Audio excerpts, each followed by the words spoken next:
welcome ya. Di situ ada informasi, kita ada di beranda, ada di home atau di about atau tentang kami, atau kita ada di halaman apa. Nah, biasanya juga ada judul, title yang ada di tab-nya browser ya. Tab browser ada judulnya. Jadi kita bisa tahu kita sedang berada di halaman apa. Di bagian proses yang mana mereka sedang lakukan. Jadi mereka lagi ngapain? Orang itu pasti tahu. Jadi ini yang dimaksud dengan visibilitas status sistem. Di situ juga ada feedback atau umpan balik yang sesuai. Baik, nomor 2 di sini adalah kecocokan antara sistem dan di dunia nyata.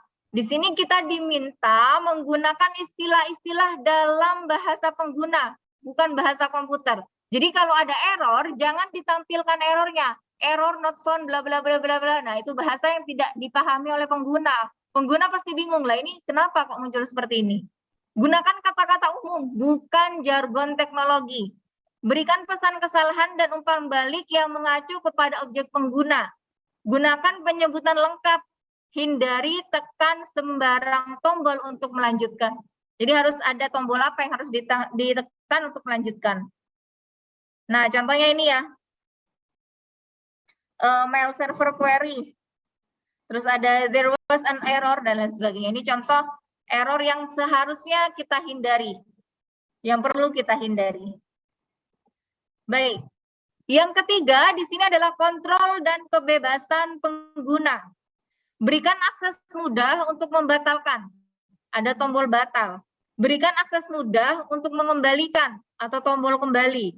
Asumsikan pengguna meskipun yang sudah ahli akan membuat kesalahan.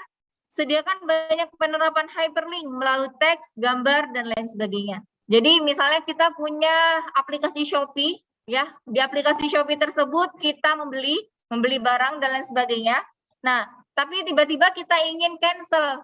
Nah, nggak bisa cancel. Jadi habis beli harus tetap dibeli. Nah, nggak bisa kayak gitu ya. Makanya di situ ada tombol batal, batalkan pesanan atau mungkin kembali. Nah, itu harus jelas, harus lengkap, harus ada kontrol dan kebebasan yang bisa diberikan kepada pengguna. Bisa lewat teks, bisa gambar dan lain sebagainya. Yang keempat di sini adalah konsistensi dan standar. Kita diminta untuk menggunakan sistem desain ya, materialnya Atlassian, IBM, atau kita kembangkan sendiri. Atau bisa kita katakan sebagai temanya, ya temanya itu harus sesuai. Pastikan bahwa perintah yang sama selalu memiliki efek yang sama. Misalnya ini kalau kita contoh ya, no masa dia pakai centang warna hijau, pasti membingungkan ya. Yes pakai tanda silang warna merah. Nah itu kan tidak standar, tidak umum. Harusnya yes kan pakai centang yang warna hijau ini gitu ya. Letakkan perintah misal oke dan batal dan info secara konsisten. Jadi biasanya kalau ya yes di sebelah kiri, no di sebelah kanan. Jangan ditukar-tukar, orang pasti bingung nanti ya. Harusnya yes kan di sebelah kiri gitu. Gunakan warna standar, misalnya merah untuk penolakan dan hijau untuk persetujuan. Terapkan konsistensi dengan standar industri, misalnya Ctrl+C untuk copy. Jadi sesuaikan standarnya, Ctrl+C, Ctrl+V gitu ya. Lalu yang 5 adalah pencegahan kesalahan. Gunakan pilihan daripada entry pop-up, tanggal, dan juga drop-down. Misalnya ada pengisian tanggal, biasanya kita isi tanggal sendiri. Kalau kita isi tanggal sendiri, khawatir di situ pengisian tanggalnya salah. Formatnya apa? DDMMYY atau bulannya itu kita tulis huruf atau huruf pakai angka. Nah, maka dari itu kita sediakan pop-up tanggal. Kalau zaman dulu ya di aplikasi web, zaman saya awal masuk kuliah, di situ nggak ada input tipenya date. Kalau sekarang di HTML ada ya input type date. Jadi nanti langsung ada drop down buat kita pilih bulan, tahun, dan tanggalnya. Kalau zaman dulu tidak ada, perlu kita tambahkan plugin tertentu agar kita bisa mengimplementasikan input dengan tipe date. Kalau sekarang langsung aja ya di HTML yang versi baru langsung ada type date, type text gitu kan, HTML input type text, type date, ada juga ya macam-macam, email. Hapus atau samarkan pilihan yang tidak diperbolehkan. Terapkan pengisian otomatis atau autofill. Biar apa? Biar tidak salah isi pasti. Kadang kita menulis alamat salah, nomor salah. Nah, biar itu tidak terjadi, kita bisa melakukan yang namanya pengisian otomatis atau autofill. Konfirmasi tindakan pengguna. Jadi sebelum save itu muncul notifikasi apakah Anda ingin menyimpan, atau ketika ingin menghapus muncul notifikasi apakah benar Anda ingin menghapus. Nah, hindari mode Ctrl F. Ctrl F biasanya kan Ctrl Find ya untuk menemukan sesuatu. Nah, jangan gunakan Ctrl F untuk forward, full screen. Nah, ini orang-orang bisa bingung karena biasanya mereka menggunakan Ctrl F untuk find, Ctrl C untuk copy, dan seterusnya. Jangan digunakan untuk hal yang lain.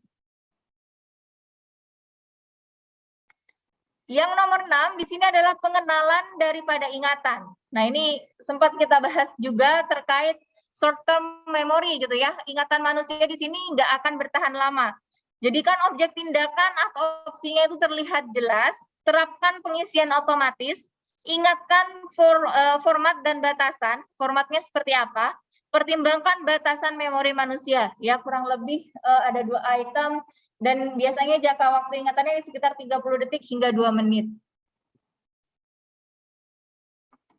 Yang ketujuh adalah fleksibilitas dan efisiensi kepenggunaan. Sediakan jalan pintas, terutama untuk pengguna yang berpengalaman. Jadi ada jalan pintas, ada quick access istilahnya. Lompat langsung ke lokasi yang diinginkan, misal kembali ke halaman atas. Jadi misalnya sekarang kalau kita mau scroll ya, ada halaman web, kita scroll sampai ke bawah. Nah, kita nggak perlu scroll pelan-pelan lagi sampai ke atas. Di situ di pojok kanan ada panah ke atas, kalau kita klik langsung otomatis di scroll sendiri ke atas. Itu ya, itu merupakan salah satu contoh fleksibilitas dan efisiensi penggunaan. Lalu yang ke-8 adalah desain estetika dan minimalis. Nah, hubungannya di sini adalah dengan warna dan kontras. Jangan norak penggunaan warnanya. Kuning, merah, terus biru. Nah, ini kita harus perhatikan itu ya. Lalu terapkan keseimbangan dan ruang kosong atau white space. Ya, spasinya jangan terlalu besar, harus seimbang. Batasi gaya dan warna huruf, jadi warna hurufnya sama atau mungkin warna hurufnya beda-beda semua, lalu fontnya beda-beda. Nah, pertimbangkan pengguna buta warna. Nah, ini juga sangat penting ya. Kalau untuk orang buta warna bagaimana? Hindari gambar dan informasi asing. Sesuatu simbol-simbol yang asing perlu kita hindari. Nomor 9, di sini kita diminta untuk membantu pengguna yang melakukan kesalahan. Gunakan bahasa yang jelas tanpa kode. Tepatlah dalam ekspresi, jangan sampai ada sintaks error. Beritahu mengapa kesalahan terjadi dan bagaimana cara memperbaikinya. Kita juga perlu bersikap sopan dan tidak menuduh. Jangan sampai ada fatal error.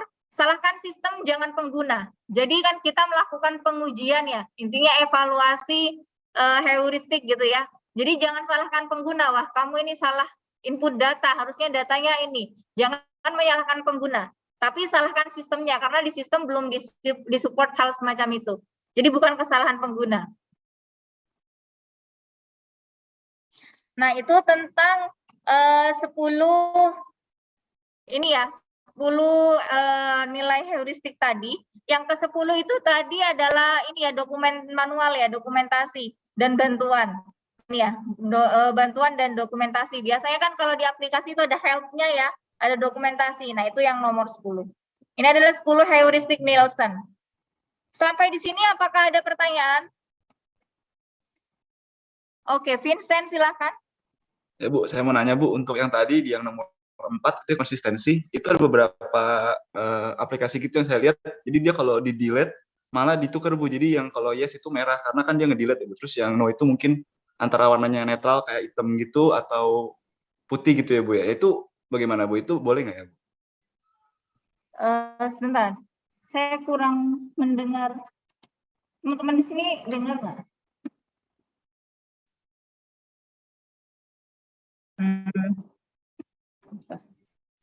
Atau mungkin saya ketik aja Bu?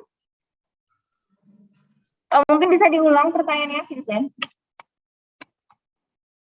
Oh ya, jadi yang ini Bu, yang nomor 4 tadi, yang konsistensi itu, jadi saya lihat beberapa aplikasi itu, dia membalik Bu, jadi misalnya mau delete, yes-nya itu dibikin jadi merah, dan misalnya no-nya itu, atau kembalinya itu dibikin jadi warna hitam atau warna putih. Nah, itu boleh nggak ya, Bu?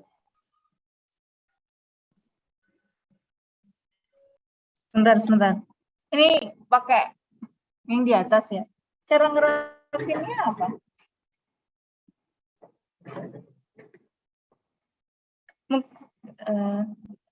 Oke, mungkin bisa di chat saja atau saya buka ini sekarang. Atau bisa diucapkan sekarang, Vincent. Begini ya kalau kuliah hybrid. Bisa, Bu. Mungkin saya ulangin ya, Bu. Untuk yang Karena ini nomor, pakai speaker yang ada di laptop saya. yang konsep nomor 4 tuh, Bu, yang tadi konsistensi Bisa open itu. mic sekarang, Vincent, mungkin. Halo? Terdengar nggak ya, Bu?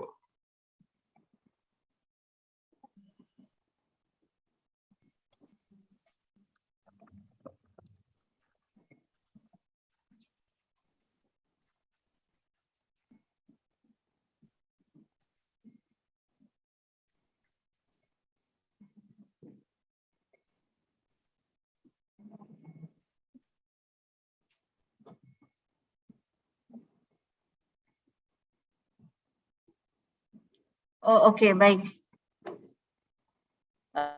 Saya melihat kalau beberapa aplikasi itu menukar, Bu, seperti untuk delete dibuat tombol yes menjadi merah dan kembali berwarna netral seperti tombol itu boleh atau tidak, Bu? Jadi kalau Vincent lihat dari ini ya, dari 10 aturan Nielsen tadi di sini, ini kan 10 heuristik Nielsen ini akan menjadi pedoman dari expert. Jadi expert akan melakukan evaluasi penilaian terhadap antarmuka pengalaman pengguna yang kita kembangkan dari pedoman ini, dari 10 heuristik Nielsen ini. Nah, kalau kita lihat tadi salah satunya adalah konsistensi ya. Nah, ini konsistensi dan standar.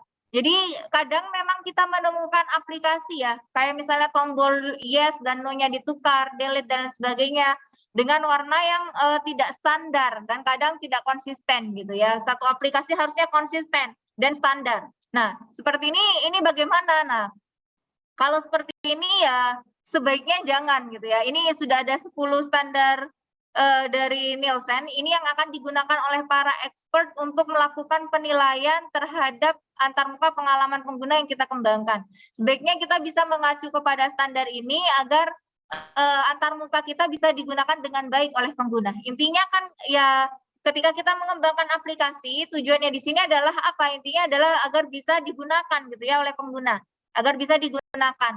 Ketika pengguna itu kesulitan menggunakan aplikasi tersebut, berarti yang salah adalah antarmukanya, yang salah adalah desainernya. Nah, maka dari itu di sini desainer harus memperhatikan 10 standar dari Nielsen ini tadi, 10 heuristik Nielsen ini. Agar apa? Agar aplikasinya, agar antarmukanya itu user friendly, mudah, informatif, sehingga penggunanya bisa menggunakan aplikasi tersebut dengan mudah dan ya tentunya bisa berguna aplikasinya. Karena kalau aplikasinya tidak mudah, antarmukanya buruk, tentu saja dia tidak akan digunakan. Itulah kenapa namanya adalah evaluasi ketergunaan. Jadi dia digunakan atau tidak bergantung dari antarmukanya tadi. Jadi ya sebaiknya sih mengikuti 10 ya ini standarnya Nielsen ini tadi, heuristik Nielsen ini tadi. Seperti itu, Vincent. Sebentar, saya catat untuk aktifan.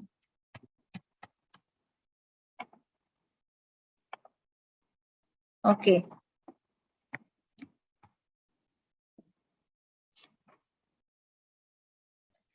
Baik, sepertinya nanti untuk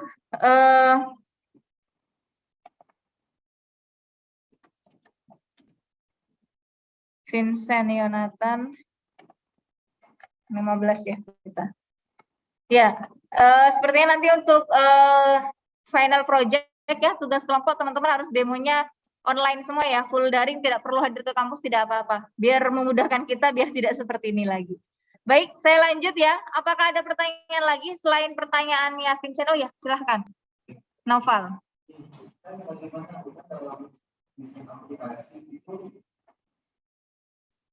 Desainer berusaha memasuki semua fitur menu dalam satu pengalaman dan pengalaman gitu. Jadi kan sama pertama gitu dalam satu layar. Jadi pertanyaan dari Noval adalah ketika desainer ingin memasukkan banyak menu ke dalam satu halaman. Nah, kalau kita masukkan ke dalam satu halaman semua, itu akan terkesan sangat ramai gitu ya.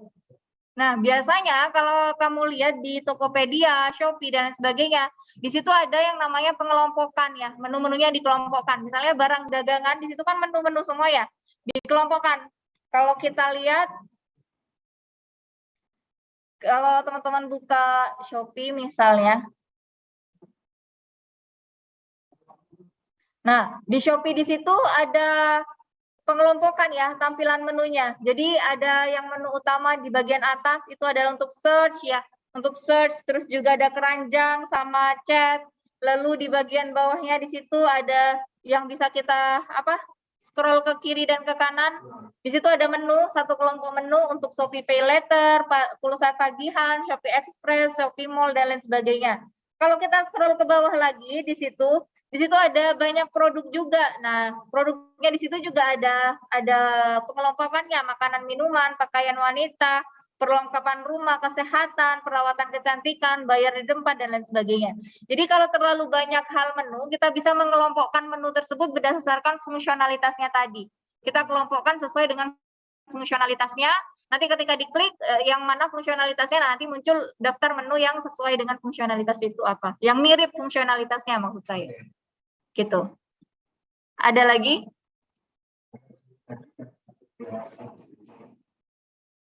Kayak misalnya Grab ya. Grab kan punya banyak layanan ya. Ada Grab Food, ada Grab Car, ada motor, macam-macam. Nah, masa iya semua menunya itu diletakkan di situ, fitur-fiturnya kan enggak. Jadi dibagi.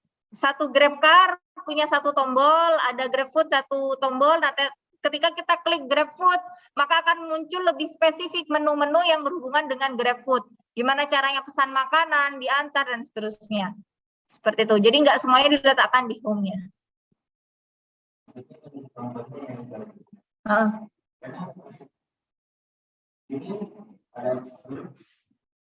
Itu aplikasi apa? Oh,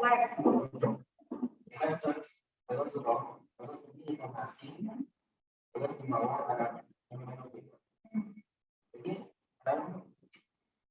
jadi kalau saya nggak tahu banyak ya bahasanya kalau aplikasi aku karena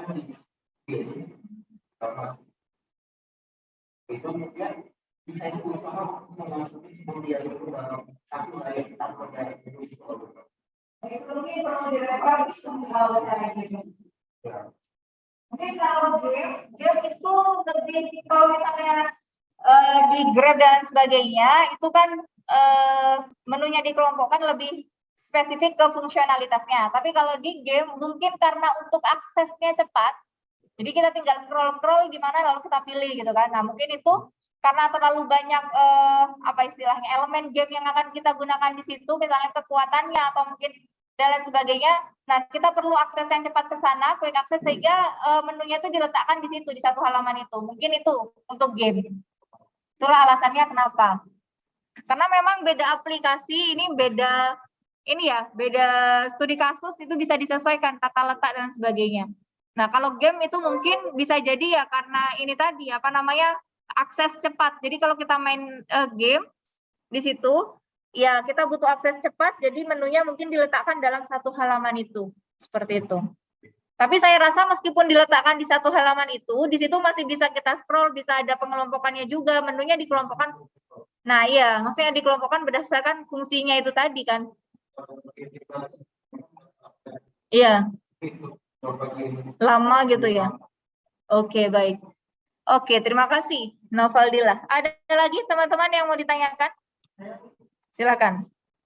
Kan tadi kalau di dalam yang ada itu biasanya biasanya menuliskan termasuk. Kalau di sini ada katanya pertimbangan menggunakan tawanan. Nah, gimana kalau misalkan yang tawanan kan kalau waktu yang beda cuma tentang bukti. Sedangkan kita katanya harus melapor terhadap hubungan tawanan. Oke, namanya siapa saya lupa. Oke, ini. Oke, Al-Farabi. Jadi pertimbangkan pengguna buta warna. Nah, kalau misalnya buta warnanya itu total, dia hanya bisa membedakan warna hitam dan putih. Nah, bagaimana? Nah, ini yang perlu kita perlu kita pertimbangkan. Menu-menu penting, jadi fitur-fitur penting yang sekiranya akan diklik oleh pengguna, yang itu akan mengacu pada fungsionalitas atau fitur tertentu, mungkin disediakan dituliskan dalam menu yang warna hitam tulisan fontnya agar bisa terbaca oleh pengguna yang buta warna. Nah, tentunya ini contoh salah satu contoh dari saya. Tapi tentunya ya, tiap orang dengan kekurangannya masing-masing, orang disabilitas itu dengan kekurangan dan kelebihannya mereka masing-masing, butuh mekanisme interaksi yang berbeda-beda. Seperti misalnya yang saya contoh dulu, disabilitas gitu ya, tunanetra. Kalau tunanetra kan sama sekali tidak bisa melihat. Lalu bagaimana mereka bisa berinteraksi dengan aplikasi kita? Ada beberapa aplikasi yang menggunakan gestur. Jadi ada tunanetra kemarin yang saya tahu, dia bisa menggunakan HP Android seperti kita, bisa mengirim chat WhatsApp seperti itu dengan cara menggunakan gestur. Lalu dia juga bisa membaca dokumen PDF, bisa membaca email. Nah, sekarang kalau teman-teman tahu ada Outlook ya, Microsoft Outlook itu menyediakan yang namanya immersive reader. Kalau kita menggunakan itu, maka akan ada yang namanya suara ya, audio untuk membaca email ini. Jadi kayak misalnya Google itu loh. Oke Google kayak semacam itu. Nah, ada semacam perintah suara. Nah, di situ dia bisa membacakan isi dari email kita dan dokumen PDF, dokumen Word, PPT yang ada di situ. Istilahnya namanya immersive reader. Kalau untuk orang tunanetra. Jadi tiap orang dengan disabilitas atau kekurangannya tertentu itu punya mekanisme berinteraksi yang berbeda-beda. Nah, di sini mungkin kita perlu survei lagi. Kita perlu survei ke lapangan bagaimana cara merancang mekanisme interaksi atau antarmuka pengalaman pengguna yang sesuai dengan karakteristik orang yang berbeda-beda tadi. Makanya kan tadi ada yang namanya persona, kita perlu memetakan itu. Siapa sih pengguna dari aplikasi kita? Maka kita perlu membuat yang namanya persona, dan memang kalau misalnya ada orang disabilitas, apakah perlu kita menyediakan menu-menu untuk orang disabilitas? Tapi disabilitas yang seperti apa? Tunanetra kah, tunarungu kah, atau seperti apa gitu. Jadi perlu kita lihat dulu dari scope atau stakeholder atau mungkin pengguna dari aplikasi kita. Kita petakan ke dalam persona, kalau memang ada orang disabilitas, kita perlu survei lebih lanjut. Batasan dari disabilitas ini apa? Mereka bisanya apa? Nah, baru setelah itu kita rancang antarmuka pengalaman pengguna yang sesuai untuk disabilitas itu tadi. Gitu. Kemarin juga saya bukan merancang ya, jadi ada mahasiswa TA, kemarin itu mengembangkan aplikasi antarmuka ya, aplikasi untuk para tunarungu. Nah, mereka pergi survei ke pengguna. Tunarungu kan di sini tidak bisa mendengar. Maka kalau tidak bisa mendengar, kalau pakai speech sintesis ya, kalau pakai audio, perintah berupa suara, tentu juga nggak bisa dengar gitu kan ya. Mau nggak mau harus lewat kata-kata yang ada di situ, karena mereka hanya bisa melihat. Tapi permasalahannya, karena mereka tunarungu tidak bisa mendengar, terkadang juga ada yang tunawicara. Nah, mereka memiliki kosakata yang minimal. Kosakatanya terbatas dibandingkan dengan orang-orang normal. Nah, ini tantangannya. Jadi menu-menu yang ada di situ, kosakatanya diharapkan familiar, yang umum. Jadi orang-orang tunarungu bisa menggunakan itu dengan mudah. Itu. Jadi ini ya. Jadi tiap orang itu beda-beda. Tiap orang dengan disabilitas itu juga beda-beda, dan seterusnya. Ada lagi pertanyaan? Terima kasih Al-Farabi. Ada lagi?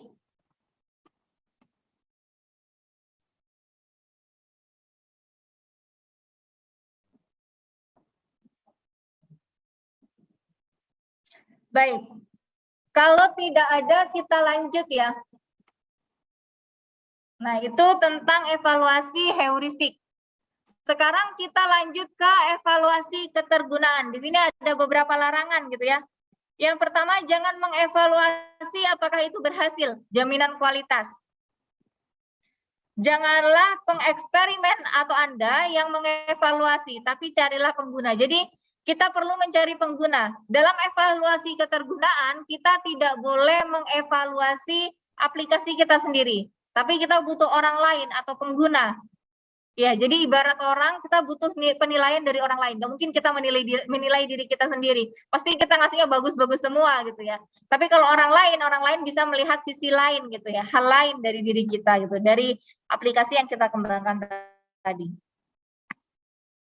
Jangan hanya mengajukan pertanyaan kepada pengguna. Ini bukan survei opini. Sebaliknya, amati perilaku mereka. Jadi di sini kita perlu melakukan yang namanya observasi. Ya, kemarin kita kan ada bedanya ya antara observasi sama wawancara. Jadi di sini tidak hanya sekedar wawancara, tapi observasi, mengamati perilaku pengguna. Jangan mengevaluasi secara berkelompok, lihatlah bagaimana sistem bekerja secara baik untuk setiap individu. Nah, ini larangan yang kedua, jangan latih pengguna. Kita ingin melihat apakah pengguna bisa mengetahuinya sendiri. Jadi, jangan memberikan petunjuk gitulah. Jadi misalnya tunjukkan jalan dari sini ke Sakinah dengan menggunakan GPS. Ketika kita menggunakan GPS, kita mencari Sakinah. Nah, harapan kita adalah kita menemukan kesalahan yang dilakukan oleh pengguna tadi. Jangan memberikan petunjuk. Kamu pencet ini, setelah ini kamu pencet sini, lalu kamu ke sini, ke situ, dan seterusnya. Nah, jangan seperti itu biar mereka menemukan jalannya sendiri. Jangan uji pengguna. Nah, kasihan, ujian hidupnya sudah banyak. Jadi kita jangan uji pengguna. Di sini kita ingin mengevaluasi sistem. Jadi kadang kita ini ya, wah sudah kuliah S1, lulusan ITS, masa menggunakan aplikasi begini aja nggak bisa. Nah, bukan seperti itu ya. Kalau aplikasi itu nggak bisa digunakan, itu bukan salah penggunanya, tapi salah antarmuka yang kamu kembangkan. Dia tidak user friendly, dia tidak mudah, jadi kesulitan penggunanya menggunakan itu. Gitu ya, jangan mengevaluasi pengguna, tapi evaluasi sistemnya. Kalau pengguna kesulitan, berarti yang salah adalah kita sebagai desainer dalam mengembangkan antarmukanya. Seperti itu. Jangan bawa-bawa ini anak ITS nggak bisa pakai aplikasi begini. Nah, jangan seperti itu. Kita ingin mengevaluasi sistemnya, antarmukanya. Berarti yang salah di sini adalah desainernya, merancang antarmuka yang sulit seperti ini. Ini ya, ini bukan tes untuk pengguna. Sebaliknya, di sini adalah sebutlah evaluasi ketergunaan. Kalau dia mudah digunakan, berarti antarmuka pengalaman penggunanya baik. Desainernya sudah merancang dengan baik. Tapi kalau sulit digunakan, ini bukan karena penggunanya bodoh, tapi karena desainernya yang merancang terlalu sulit. Maka dari itu yang salah harusnya desainernya, bukan penggunanya. Nah, jangan kedepankan ego sebagai desainer. Nah, terus kita maksa ngotot, harusnya begini. Terus penggunanya, saya nggak suka begini, wah nggak bisa, harus begini, harus begini. Nah, kita nggak boleh ngotot gitu ya. Atau mungkin ini bisa nggak Mas dibuat seperti ini, kalau begini saya bingung. Ya nggak bisa Mbak, harus begini, ini memang bisanya seperti ini, nggak bisa ini gitu. Nah itu nggak boleh seperti itu. Selanjutnya adalah perhatikan isu keandalan. Apakah hasilnya berlaku umum untuk orang lain? Faktanya mungkin ada perbedaan individu di antara para pengguna. Jika membandingkan dua sistem, gunakan statistik interval kepercayaan, misalnya dengan P 0,01. Sejumlah kecil pengguna tidak dapat mengevaluasi seluruh situs. Terapkan pada beberapa contoh fungsi atau halaman saja. Nah, itu biasanya kita kasih penugasan ya. Kayak kemarin contohnya cari Sakinah dengan menggunakan GPS atau cari rute dari KOS ke Royal, ke TP dan sebagainya. Jadi kita hanya mengetes beberapa fitur saja. Kita kasih tugas kepada penggunanya itu tadi. Perhatikan isu keabsahan. Apakah evaluasi itu mengukur apa yang kita inginkan? Apakah sudah sesuai yang dia ukur? Biasanya para pengguna yang salah pilih itu gimana cara kita mengatasinya? Faktor pengganggu, ya isu-isu yang tidak dikendalikan tetapi tidak relevan dengan evaluasi. Masalah ketergunaan lainnya, misalnya pengaturan, misalnya HP Android ini kan beda-beda ya. Tipe Android-nya, terus juga spesifikasi RAM dan lain sebagainya itu beda-beda. Terkadang itu tidak bisa berjalan dengan baik. Nah, isu-isu semacam ini perlu kita kendalikan. Atau mungkin layarnya, ukuran layarnya. Misalnya ini ada yang 5x5, ada yang 6, ada yang 4. Nah, kira-kira dia bisa menyesuaikan nggak ukuran layar sesuai dengan lebar layarnya itu tadi. Nah, kalau tidak bisa sesuai, nah ini salahnya siapa? Ini isu-isu yang perlu kita kendalikan. Lalu efek urutan. Nah, biasanya tiap orang kan beda-beda ya. Harus sesuai urutannya. Jadi kalau mau masuk ke dashboard, kita login dulu. Kita login, lalu masuk ke dashboard. Kita masukkan username, password, lalu login. Nah, terkadang ada orang yang tidak melakukan sesuai urutan. Nah, yang patut disalahkan siapa? Ya kita sebagai desainer. Kenapa orang ini bisa tidak sesuai dengan urutan yang kita inginkan. Berarti antar mukanya ada yang salah gitu. Lalu efek belajar, kemampuan orang ini belajar, terlalu banyak aturan yang diberikan kepada beberapa pengguna. Jadi kita tidak perlu memberikan banyak aturan gitu ya kepada pengguna. Jadi ya seperti itu gitu. Nggak boleh begini, nggak boleh begitu gitu. Nah, hasil penggunanya capek yang mau disurvei. Oke, kita juga perlu merencanakan yang namanya evaluasi. Tujuannya di sini adalah formatif, membantu menentukan fitur dan desain. Ini contohnya adalah penyelidikan kontekstual inquiry. Kalau sumatif adalah mengevaluasi sistem atau evaluasi ketergunaan. Evaluasi percontohan merupakan evaluasi awal untuk memeriksa materi, mencari bug, dan lain sebagainya. Untuk mengevaluasi instruksi dan penggunaan waktu, para pengguna tidak harus representatif, boleh pengguna sembarang ya, sembarang pengguna. Ini untuk evaluasi, kita perlu juga menentukan siapa pengguna yang mau kita jadikan responden gitu ya, kita jadikan bahan untuk uji coba gitu, kelinci percobaan, bukan. Baik, dalam subjek setiap pengguna melakukan semua kondisi. Ini desain evaluasi ya, ada dua, dalam subjek dan antar subjek. Kalau dalam subjek, setiap pengguna melakukan semua kondisi, menghilangkan perbedaan individu dan menambahkan efek urutan. Sedangkan kalau antara subjek, setiap pengguna di sini melakukan satu kondisi. Lebih cepat untuk setiap pengguna, tetap membutuhkan lebih banyak pengguna karena variasi orang yang sangat besar. Nah, kalau kalian bingung memilih dalam subjek atau antara subjek, bisa kalian acak saja. Kira-kira mau pilih yang mana?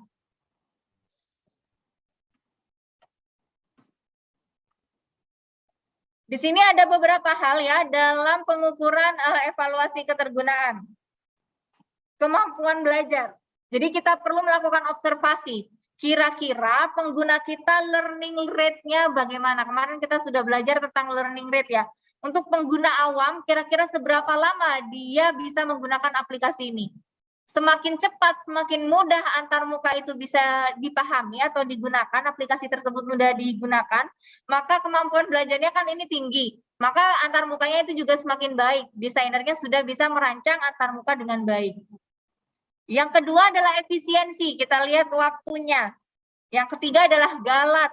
Nah, biasanya masing-masing perangkat yang berbeda punya spesifikasi yang berbeda gitu kan, RAM-nya beda, ukuran layarnya beda, kameranya juga beda dan sebagainya. Nah, perbedaan galat ini perlu kita jadikan acuan untuk melakukan pengukuran ini.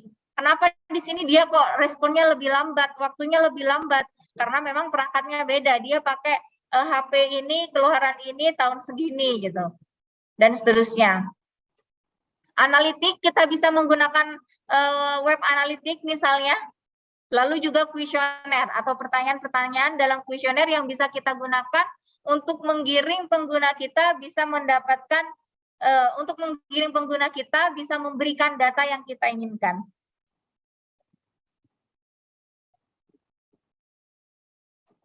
Nah, di sini ada tingkat tujuan desain. Kita butuh mengatur ini ya, terbaik, diinginkan, dapat diterima, dan terkini. Tingkatan yang masih dapat diterima, lalu tingkatan yang direncanakan atau diinginkan itu seperti apa, tingkatan terbaik secara teoritis, tingkatan terkini atau tingkatan kompetitor. Selanjutnya kita juga perlu melakukan desain kuesioner nih, kumpulkan informasi demografis umum yang mungkin relevan, lalu ada evaluasi perasaan produk kita dan produk lainnya. Penting untuk merancang kuesioner secara hati-hati. Kenapa? Bila tidak, pengguna bisa jadi mendapatkan pertanyaan yang membingungkan. Kita bisa jadi tidak mengukur apa yang kita perlukan. Ini ya, jadi membuat sebuah kuesioner ini merupakan hal yang sangat penting ya, teman-teman ya. Kenapa sangat penting? Karena kalau kuesioner yang kita rancang itu salah, pilihan jawabannya itu tidak sesuai, kita tidak bisa mendapatkan pengukuran data yang kita inginkan. Contohnya kemarin saya survei dengan para tunarungu. Pada awalnya saya menulis pertanyaan ya cukup banyak ya, misalnya 25 pertanyaan. Nah, ketika saya sampaikan kepada Mbak pengelolanya di bagian yayasan, mereka menyebutkan, tadi ada batasan ya, para tunarungu ini punya keterbatasan. Karena mereka jarang berkomunikasi dengan orang, kosakata yang mereka miliki itu juga terbatas. Jadi harapannya, agar tidak ambigu, agar tidak misunderstanding semacam itu, maka perlu kita sesuaikan kalimat-kalimat pada survei tersebut agar mudah dijawab dengan tepat oleh para tunarungu tadi. Jadi kita rancang pertanyaannya. Jadi istilah yang susah, istilah kecerdasan buatan, istilah teknologi yang membingungkan bagi tunarungu itu kita hapus, kita gunakan bahasa-bahasa yang mudah dipahami. Yang seperti itu. Jadi ini perlu kita rancang, karena kalau tidak kita rancang kuesionernya dengan baik, hasilnya apa? Hasilnya kita tidak bisa mendapatkan pengukuran yang sesuai yang kita inginkan. Atau bisa jadi penggunanya bingung, ini maksudnya apa gitu ya. Nah, desain kuesioner, di sini kita juga perlu memperhatikan, kita ingin memberikan jawaban dalam pola apa, dalam bentuk apa. Skala Likert, misal untuk mengukur derajat kesetujuan, tidak setuju dan setuju, atau skala perbedaan semantik, dua perasaan yang berlawanan, sulit atau mudah, atau jika banyak pilihan kita bisa melakukan urutan. Misalnya 1 sebagai yang paling disukai, 4 yang paling tidak disukai. Misalnya ada 4 antar muka yang kalian rancang. Kira-kira dari 4 ini yang mana yang paling kamu sukai? Nah, seperti itu. Dan kita juga harus hati-hati ya pemilihannya ini seperti apa. Kita sesuaikan dengan studi kasus. Responden kita seperti apa. Nah, di sini untuk mendesain kuesioner, kita juga perlu menerapkan tulisan yang jelas. Gunakan kalimat yang sederhana, ya. Kalimatnya harus sederhana.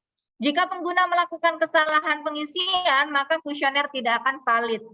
Letakkan semua jawaban positif di sisi yang sama, jangan diselang-seling. Jadi misalnya kalian lagi survei, tiba-tiba setuju di sebelah kiri, tidak setuju di sebelah kanan. Tiba-tiba dibalik. Yang tidak setuju di kiri, yang setuju di kanan. Nah, pasti penggunanya bingung. Iya kalau dia fokus, iya kalau dia teliti. Kadang kita kan kurang teliti, hasilnya akan tidak valid, gitu ya, akan mudah kesalahan ya, akan mudah muncul kesalahan. Situs web ini mudah digunakan, nah ini sulit, nah ini sulitnya dihapus, mudah untuk menemukan apa yang saya butuhkan di situs web ini.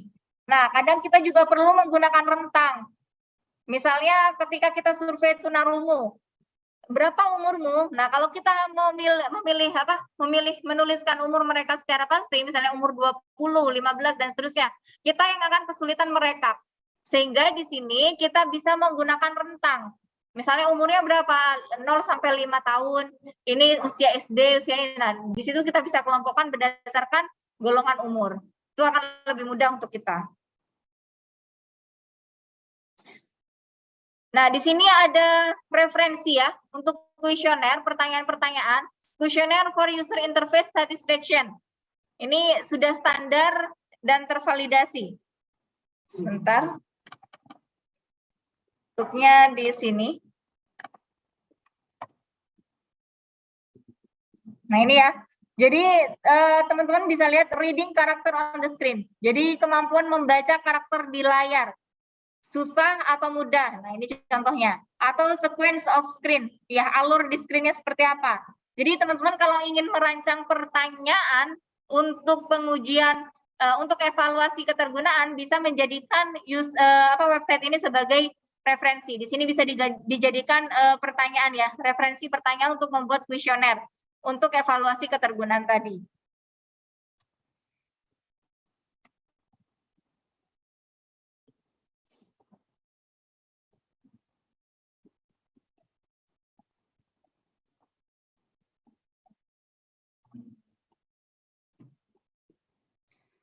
Baik, ini contoh lagi di UX Books halaman 446. Di sini user evaluation. Nah, ini untuk evaluasi pengguna untuk sistem komputer interaktif. Di sini misalnya ada reaksinya seperti apa dari penggunanya, fitur eksplorasinya, batasan memori dari manusianya. Nah, kita akan melakukan penilaian di sini. Selanjutnya adalah untuk menganalisis data. Di sini kita tahu ya, data ada yang bentuk numerik, non-numerik gitu ya. Nah, kalau misalnya data yang bentuknya numerik, contohnya adalah waktu, jumlah kesalahan, dan lain-lain, maka kita bisa memplot. Jadi, ketika kita membuat pertanyaan di kuesioner dan ingin mengambil jawaban, mengumpulkan jawaban serta menganalisis hasil jawabannya tersebut gitu ya. Dan secara statistika di sini kita bisa memodelkannya ke dalam matematika gitu ya. Maksudnya ke dalam matematika adalah pilihan jawabannya itu tadi. Makanya tadi kan ada skala Likert. Kita perlu memperhatikan kita ingin menggunakan apa, metode apa untuk menyajikan jawaban. Skala Likert di situ ada nilainya atau pilihan ganda.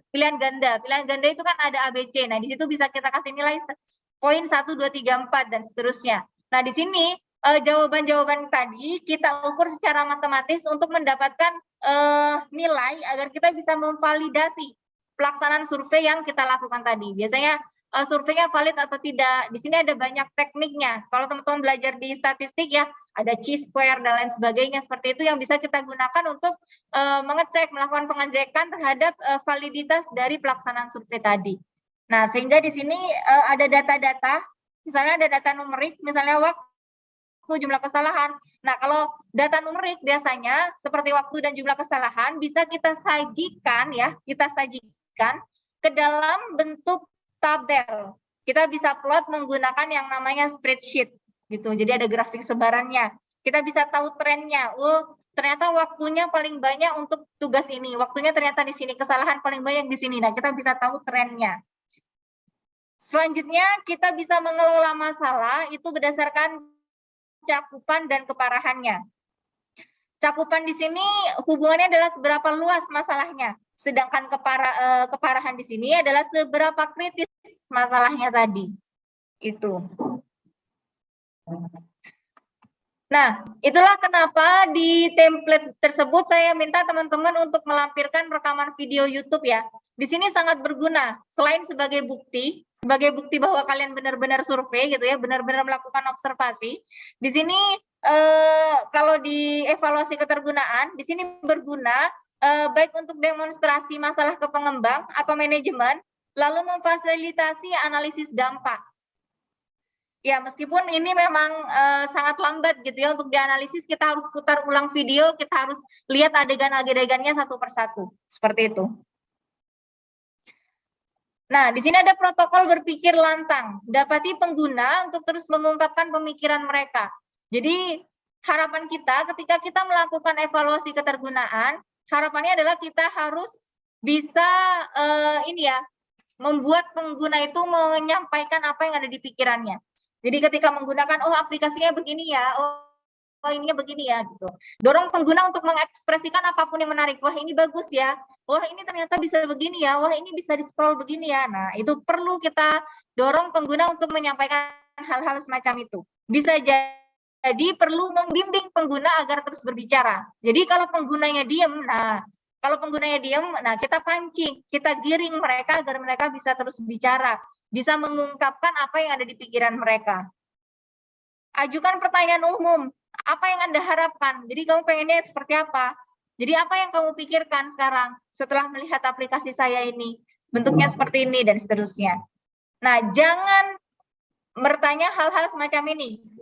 Menurut Anda untuk apa tombol ini? Nah, ini namanya kita nguji dia, nguji pengguna. Menurut kamu ini buat apa? Ini buat apa? Nah, ini jangan ya, kita kalau misalnya pengguna itu nggak tahu tombol ini apa, maka yang salah kita juga desainer gitu ya. Kenapa kamu membuat tombol dengan gambar, mungkin icon atau tulisan yang tidak mudah dipahami oleh pengguna? Misalnya tombol ada gambarnya kunci gitu. Ini apa? Nggak tahu gitu kan, bingung gitu ya. Ternyata ini adalah tombol untuk login, untuk masuk ke dalam sistem. Nah, yang salah siapa? Yang salah kita sebagai desainer. Jadi jangan bertanya hal-hal semacam itu. Kenapa Anda tidak klik di sini? Nah, ini juga sama. Kenapa kamu nggak klik di sini? Kenapa nggak klik di sini? Nah, jangan nanya seperti ini. Ini adalah pertanyaan yang salah. Itu juga kesalahan dari desainer. Nah, itu yang membuat antarmukanya desainer. Jadi kalau misalnya pengguna salah klik, yang salah siapa? Desainernya.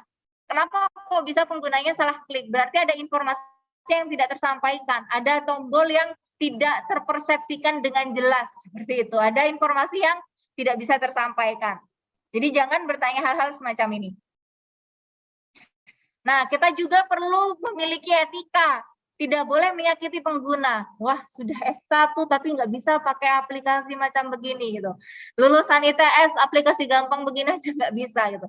Yang salah bukan penggunanya, tapi kita sebagai desainer tidak bisa merancang antarmuka pengalaman pengguna dengan baik sehingga orang kesulitan.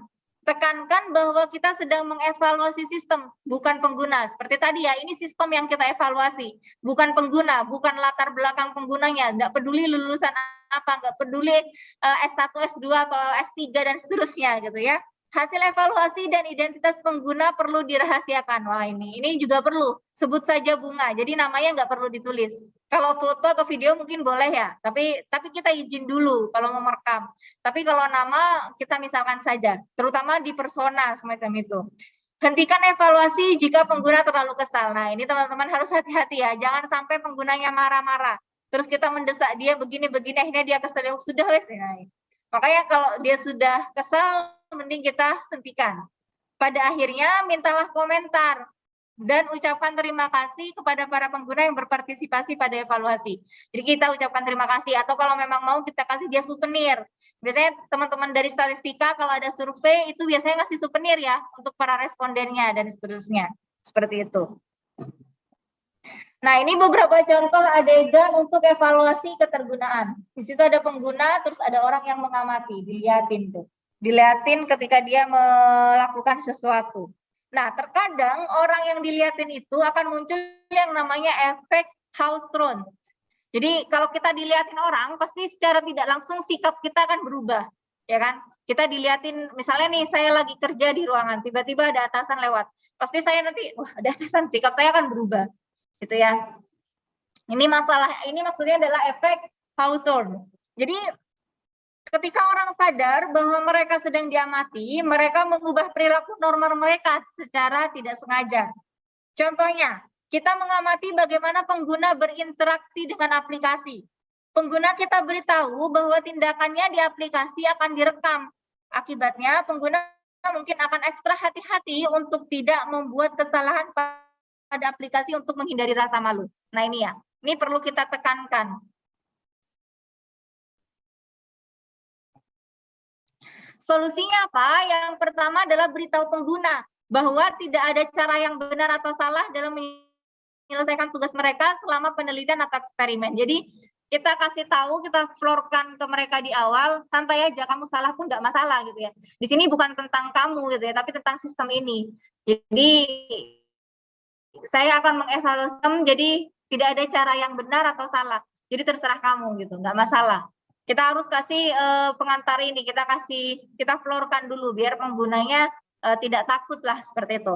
Lalu yang kedua, berikan tugas pemanasan. Jadi kita kasih pemanasan dulu, tugas yang lebih kecil sampai akhirnya tugas yang lebih besar, sehingga penggunanya ini merasa nyaman ketika berada di lingkungan tersebut ketika kita evaluasi. Oke, sampai di sini apakah ada pertanyaan? Slide-nya sudah saya share di sini. Ini ya, evaluasi heuristik. Apakah ada pertanyaan dulu?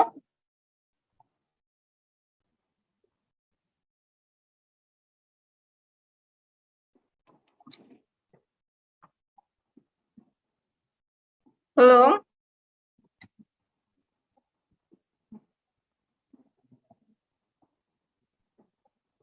Pemuja Santoso.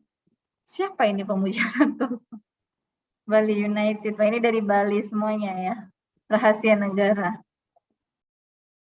Tim bebas. Wah, ini timnya Alfarabi nih.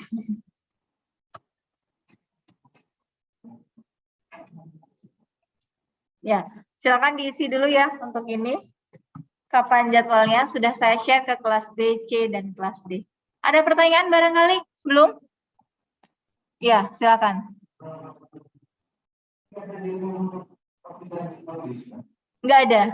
Untuk aplikasi refurbish untuk yang individu tidak perlu demo, tapi nanti langsung saya cek di laporan. Kalau misalnya ada kesalahan, nanti saya akan komentari di nilai rekap ya. Di sini untuk tugas refurbish nanti akan saya berikan komentar. Nah, teman-teman nanti bisa memonitor ini. Jadi untuk tugas refurbish mungkin akan mulai saya koreksi dari hari ini ya. Jadi teman-teman bisa memonitor di sini, nanti barangkali ada masukan atau apa bisa langsung hubungi. Nanti akan saya sediakan forum ya untuk diskusi, barangkali ada yang ingin dikomplain atau apa. Seperti itu. Tapi saya rasa nggak akan ada yang komplain sih ya, seperti itu. Ya, baik. Di sini juga ada penilaian ya, sudah saya lengkapi. Barangkali nanti ada yang ingin meminta tugas tambahan untuk nilai yang kurang, bisa ini ya, bisa minta tugas tambahan. Jadi ini kita demo kan sekitar tanggal 13-14. Nah, setelah ini nanti saya akan mencoba merekap nilai sampai 1 minggu, Senin tanggal 20 nanti teman-teman bisa cek nilainya, monitor nilainya. Nanti kalau memang kurang bisa minta tugas tambahan, saya kasih waktu seminggu sampai akhirnya waktu nilainya untuk di entry dan di permanen di My ITS Academic. Itu. Iya.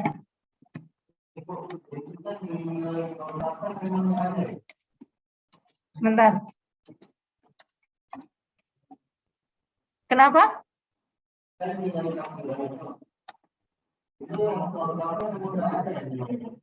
Rekap nilai?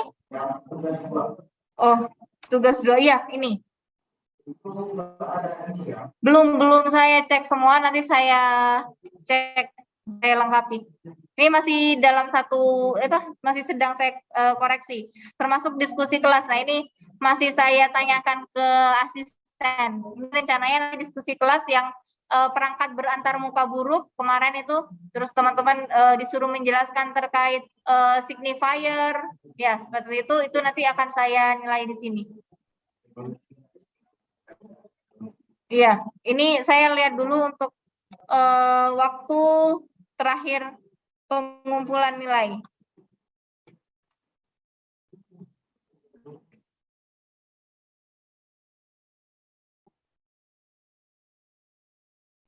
Ini kok 3 Januari.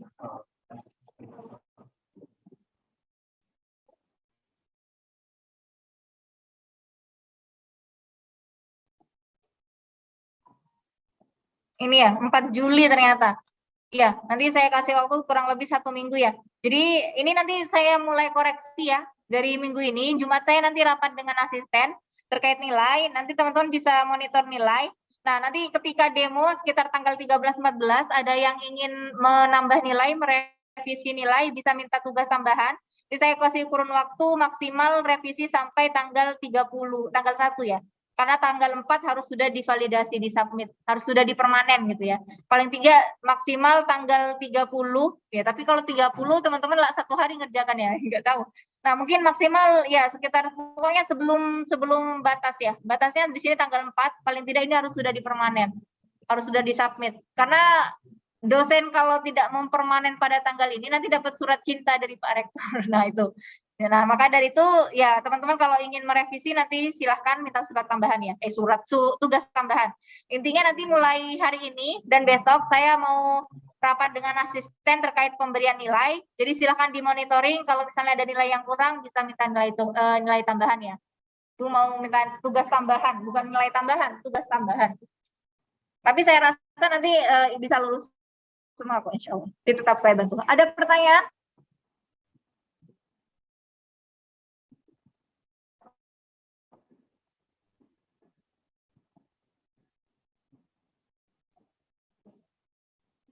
Baik, kalau sudah tidak ada yang mau ditanyakan, barangkali bisa kita akhiri ya pertemuan pada sore hari ini. Tidak ada pertanyaan ya? Baik.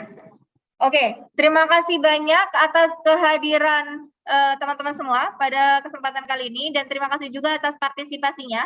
Jangan lupa tanggal 13 dan 14 kita akan demo ya, demo bersama. Ya. Nggak ada. Minggu depan tidak ada kuliah, nanti saya langsung tandai absennya secara otomatis ya. Jadi minggu depan belajar mandiri, teman-teman silahkan selesaikan laporannya ya. Laporan untuk didemokan pada tanggal 13 dan 14. Nanti waktu pengumpulannya akan saya undur di classroom ya. Jadi teman-teman bisa fokus pengerjaan itu, bisa fokus juga untuk FPP yang lain. Tanggal 13-14 kita akan bertemu secara online ya, full online. Siapkan PPT-nya, boleh membuat PPT, siapkan PPT-nya, nanti presentasi dalam kurun waktu kurang lebih 15 menit. Nanti ada sesi tanya jawab juga dari saya. Itu ya. Baik, terima kasih banyak. Saya akhiri, mohon maaf jika ada salah. Wabillahi taufiq wal hidayah. Assalamualaikum warahmatullahi wabarakatuh. Selamat sore. Baik, sama-sama. Terima kasih, Bu.